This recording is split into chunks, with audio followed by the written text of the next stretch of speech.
Le hemos pedido a la doctora Arlén Ramírez Uresti, internacionalista académica de la Universidad Iberoamericana, que nos dé, si me permite usted, una suerte de parte, por dónde van las cosas ahora.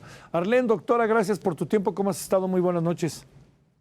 Buenas noches, Javier. Un gusto saludarte. Gracias por la invitación. Gracias por tu tiempo. Te pregunto, Arlén, ¿en qué etapa estamos y qué tan cierto será esto que hoy jamás ha dado a conocer respecto a la muerte de las personas que tenían secuestradas por un ataque de las tropas israelíes?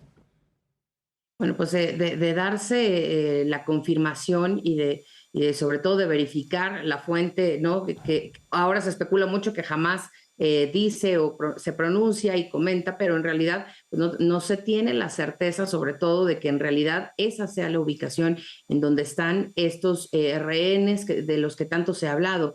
Ciertamente, además de ser una tragedia y, por supuesto, poner un nuevo tono al conflicto, pues erradicaría de alguna forma pues la moneda de cambio que tiene Hamas sobre no solamente Israel, sino también sobre los Estados Unidos y sobre los países involucrados en esta parte del conflicto. La otra cosa es, ¿de qué tamaño está escalando el problema entre el secretario general de la ONU y Israel debido a este discurso que el propio Antonio Guterres ha repetido en varias ocasiones que había sido, Arlén, mal interpretado? Bueno, pues las tensiones, por supuesto, con el organismo han crecido mucho, sobre todo también desde que se han ya puesto sobre la mesa varias resoluciones para el alto al fuego inmediato con fines humanitarios y todas las resoluciones han sido vetadas, ¿no? El secretario general de Naciones Unidas ha expresado que no solamente fue sacado de contexto, sino que fue malinterpretado lo que él dijo y que se refiere solamente a fuentes históricas, lo cual además hasta cierto punto es correcto. El tema es que en este contexto de guerra, Javier, es muy complicado porque cualquier pronunciamiento, no solamente de un liderazgo, sino además de una organización como Naciones Unidas, puede poner, ¿no?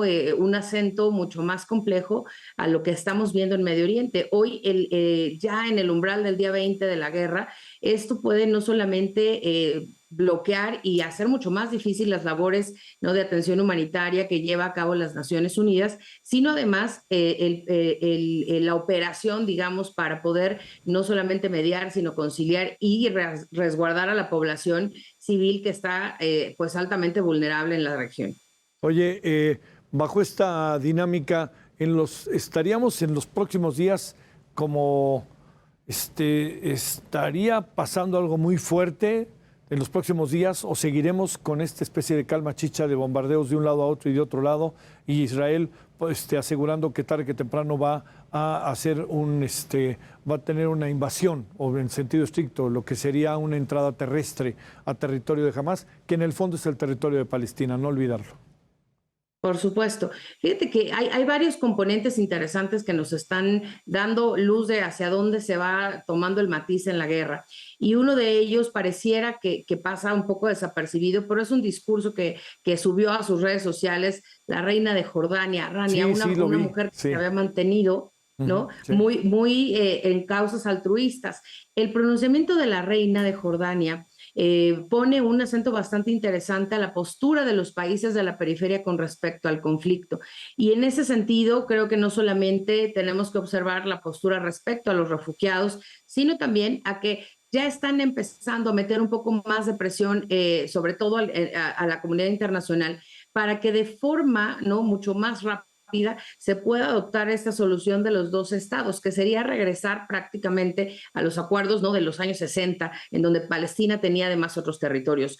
Eso, por un lado, nos permite ver que, bueno, definitivamente un escalamiento de la guerra todavía mayor es posible definitivamente, y la periferia está percibiendo que eso ya está pegando no solamente en las economías de los países del Medio Oriente, sino en temas de seguridad compartida entre los países de la región. Jordania, que es un país que se definía a sí mismo como un oasis de paz en el Medio Oriente, hoy tiene una postura bastante diferente, pero sobre todo empieza a meter un poco de presión por el tema de los refugiados, por el tema de la solución de los dos estados, lo cual nos habla, por supuesto, que en temas de seguridad nacional ya se empieza a percibir que podría ser un conflicto de mucho mayor intensidad, mucho más largo, y que además pues involucre a países de la periferia, ¿no?, a Jordania, particularmente por el tema de Cisjordania. Oye, estamos ¿Está el mundo cada vez más interesado o empieza a ser parte de nuestra brutal cotidianidad, Arlene? No, yo creo que no tenemos que normalizar este tipo de tensiones. La verdad es que hay polvorines que siguen latentes, ¿no? Está Kosovo, hay otras partes importantes, Siria, no hay que olvidar que el conflicto sigue ahí, incluso en África hay muchos conflictos microrregionales, pero el problema de esto es que la explosión de información que vemos a través de las redes sociales han hecho que hoy, pues esto no solamente se vea como más cotidiano y más normal, sino que además empezamos a tener una serie de informaciones, ¿no? Y de datos que quizá no son los precisos. Es muy importante, ¿no?, comentarle a tu auditorio que ante una situación como la que estamos viendo, con 2 guerras activas grandes en el mundo, pues sí debemos tener mucha precaución, sobre todo porque en un caso como en el de Israel y Hamás, en este nuevo capítulo, es muy difícil tomar partido. Los conflictos tienen muchas aristas y hoy estamos ante un conflicto que realmente puede cambiar, ¿no?, las páginas de la historia, involucrando a países que pareciera que no tienen nada que ver, pero que el posicionamiento que tienen, como es el caso de China en el Medio Oriente y en África, pues podría detonar incluso una crisis económica global bastante severa para 2024. En algún sentido, los países árabes siguen contenidos, temerosos, preocupados, inquietos. ¿Cómo podríamos definir esto que de repente incluso Libia ha sido atacado, Cisjordania ha sido atacado y nadie ha respondido nada? Pues mira, están en aparente calma, están, yo creo, midiendo un poco la reacción de Israel y sobre todo la reacción de los Estados Unidos. Pero hay que tener digamos, mucha cautela, ¿no?, en la forma en la que percibimos esa calma, porque en realidad esto que está ocurriendo está generando un bloque, ¿no?, fuerte, ideológico.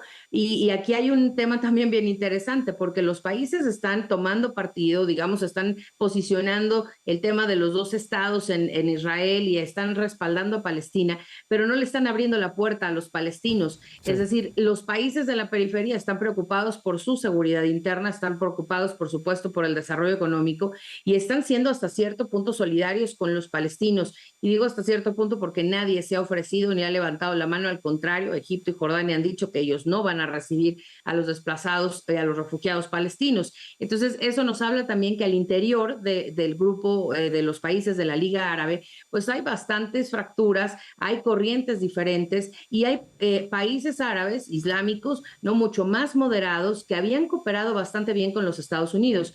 Se nota el vacío de poder y el posicionamiento de los Estados Unidos, que es de muy baja intensidad, a pesar de lo que ha comentado el presidente Biden en diferentes ocasiones. A ver, cerramos. La impresión, como impresión te lo planteo, Arlene, de repente pareciera como que Israel, te lo pregunto, pudiera hipotéticamente irse quedando sola debido a las muchas manifestaciones que hay en el mundo de solidaridad, no con Hamás, sino con Palestina, y que Israel pareciera empezar, que fue el atacado, siendo visto como lo voy a decir de manera muy doméstica, perdón, como el malo de la película. Sí, definitivamente. Esta polarización y esta radicalización que estamos viendo alrededor del mundo nos hablan justamente de que a la nación, ¿no?, de Israel en general ya no le es tan favorable el discurso utilizado, ¿no?, de la vulnerabilidad que tiene la población dentro del territorio de Israel y Palestina.